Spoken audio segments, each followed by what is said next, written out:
Le projet de l'autoroute Alma-Labbé reste une priorité pour les élus municipaux de la région. Une étude d'impact environnemental a été déposée dans la dernière semaine pour le prolongement de la route 170 à 4 voies divisées vers Alma. Une étape de plus vers la finalité du projet. Parce que si c'est pas bien fait, les questions, ils vont en avoir, là. Les citoyens, ceux qui sont affectés. Fait que, tu sais, donc, c'est un processus d'analyse qui est extrêmement important.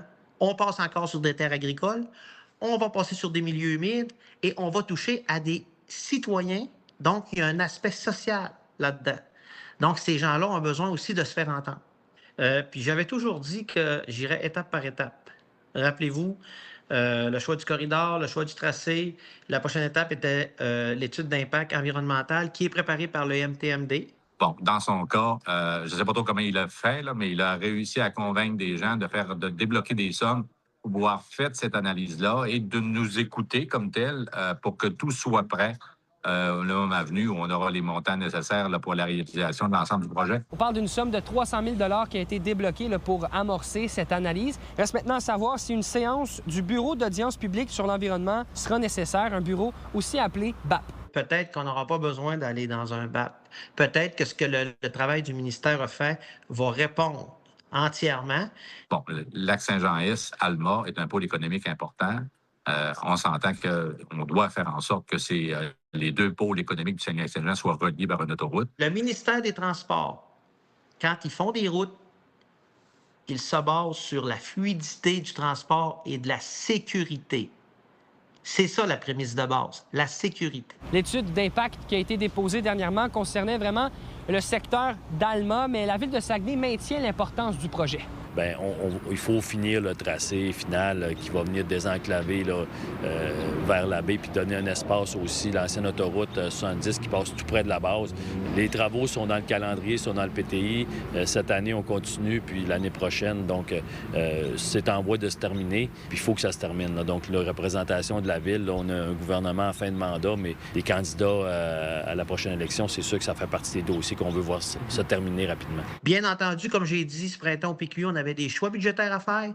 Moi, quand je me promène au travers de la population, là, ils me disent « Monsieur Girard, vous avez raison. Là. Commençons par réparer notre bloc opératoire. Commençons par terminer le bout qui est déjà commencé à laver, puis c'est ce qui est en train de se faire.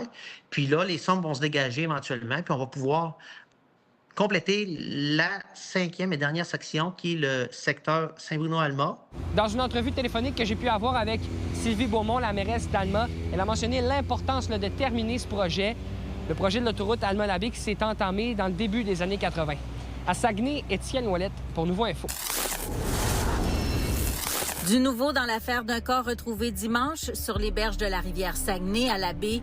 Le véhicule de la victime, un Subaru Impreza argenté, a finalement été localisé dans un stationnement près du boulevard Saguenay-Est à Chicoutimi vers 1h30 jeudi matin. Les circonstances de cette mort considérée suspecte sont toujours sous enquête.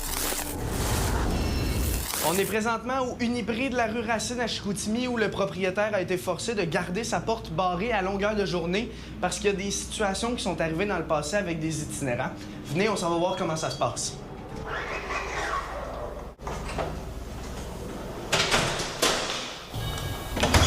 Bonjour. Salut. Au cours des dernières années, on a eu quelques situations délicates avec la clientèle qui doit venir presque tous les jours à la pharmacie. Et ça nous a amené à faire ça pour...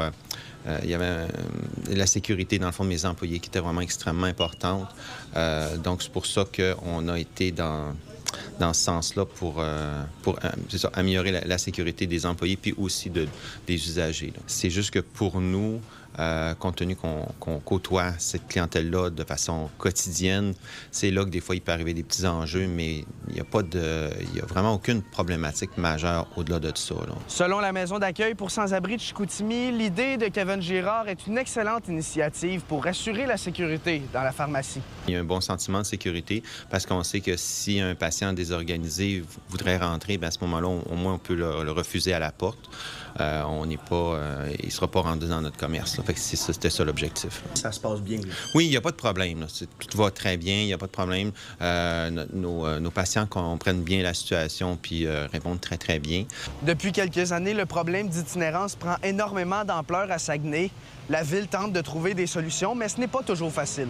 J'ai été conseiller il y a plus de 8 ans. Puis, à l'époque, on parlait d'une centaine d'itinérants sur le territoire. Là, maintenant, ça a triplé. Il faut trouver des moyens de ramener les gens comme des actifs pour la société. Puis, ceux qui ont des maladies, donc qui ont des problèmes, bien, trouver une voie pour les régler. Puis, au niveau de la santé, bien, c'est de compétences provinciales. Donc, on fait nos démarches présentement. On a eu une rencontre dernièrement pour essayer de trouver des pistes de solutions. C'est pas simple parce qu'il y a toujours l'enjeu de confidentialité qui est extrêmement important. Mais quand même, il y a certaines petites choses qui ont été avancées. Puis on va essayer d'améliorer certaines choses aussi, là, entre autres en communication, là, qu'on se parle peut-être un petit peu plus dans les mesures du possible. D'autres commerces de la rue Racine sont également impactés par la forte présence des sans-abri. Certains ont même recours à des agents de sécurité, mais cette option est extrêmement dispendieuse. À Saguenay, Xavier Lemieux pour Nouveau Info. La saison de vélo pour l'année 2026 est officiellement lancée à la Véloroute des Bleuets.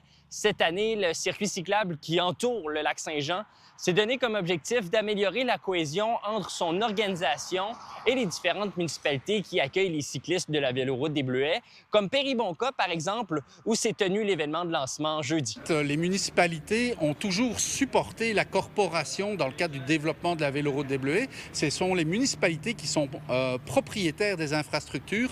Donc, c'est avec les municipalités que nous avons développé ce que l'on appelle le plan de gestion de l'infrastructure cyclable, afin de planifier les travaux qui seront réalisés dans le futur pour améliorer la qualité de la Véloroute des Bleuets, tout en respectant la capacité de payer du monde municipal. C'est un parcours pour nous qui est très important et qui sécurise les cyclistes, donc qui nous amène de l'achalandage. Et on a tout pour recevoir le cycliste ici. On est la porte d'entrée de la MRC Maria-Chapdelaine, donc on est très fiers d'avoir le nouveau parcours avec la Véloroute, puis on a une super collaboration. Cette année, la Véloroute des Bleuets s'est aussi donné comme objectif de sécuriser les réseaux cyclables. Et pour y arriver, ils ont mis en place une toute nouvelle académie, la Cyclo-Académie, qui prévoit faire la promotion des bons comportements à avoir sur les pistes cyclables auprès de jeunes âgés entre 5 et 8 ans. On sait qu'il y a des enjeux depuis plusieurs années avec les différents engins. On sait qu'il y a besoin de former les jeunes pour connaître les bonnes pratiques. C'est vraiment un mini-parcours de sécurité routière qui peut se faire en vélo pas de pédale, en vélo avec des petits trous ou même en trottinette. Il va se déployer dans les différentes municipalités autour du lac Saint-Jean pendant l'été. Les dates vont être annoncées. Ça va être réalisé aussi en collaboration avec les camps de jour. Et la population sera invitée à venir avec leurs enfants pour y participer. Ça rappellera aussi aux parents peut-être certaines règles qu'ils ont oubliées. Pour faire les choses en grand pour ce lancement de la saison 2026, la Véloroute des Bleuets avait prévu d'inaugurer un tout nouveau sentier rejoignant la municipalité de Péribonka et celle de Saint-Augustin. Mais vous le voyez derrière moi, le sentier est toujours en gravier. Il y a eu un peu de retard dans les travaux. Il reste seulement qu'une centaine de mètres avant que l'entièreté du segment soit asphaltée. Il devrait ouvrir dans les jours qui suivent et les cyclistes pourront venir en profiter. Ça permettra de traverser tout le village de Péribonka et de se rendre jusqu'à Sainte-Jeanne-d'Arc sans toucher à la route 169. Donc, ça répond vraiment à un objectif de sécurité et de lier les communautés entre elles. La municipalité de Sainte-Jeanne-d'Arc, celle de Péribonka, qui seront en piste cyclable, en site propre, donc sans toucher à la route 169. C'est vraiment un bel ajout pour la sécurité. L'organisation n'a pas manqué l'occasion pendant ce lancement de rappeler qu'il s'agit de l'un des plus beaux circuits cyclables au Québec et même en Amérique du Nord. La Véloroute des Bleuets sera invitée d'ailleurs au Forum mondial sur le tourisme en septembre prochain. À Péribonka, Louis-Mathieu Corneau pour Nouveau Info. Le Festival de la chanson de Saint-Ambroise fête ses 35 ans. Pour l'occasion, une grande soirée va se tenir le 1er août à l'amphithéâtre Marcel-Claveau avec des artistes et des musiciens de la région. Alexis Saint-Pierre, Audrey Gagnon, Jay Kotcher, Jannick Fournier, Maxime Doucet, Michaël Girard et Suzy Villeneuve figurent parmi les têtes d'affiche. On nous promet des retrouvailles, des collaborations inédites et de nombreux clins d'œil à l'histoire de ce qui était connu comme chanson en fête. Vous êtes nos yeux et nos oreilles sur le terrain. N'hésitez pas à nous écrire si quelque chose vous fait réagir ou si vous voulez nous raconter votre histoire à Saguenay@commercialnouveau.info.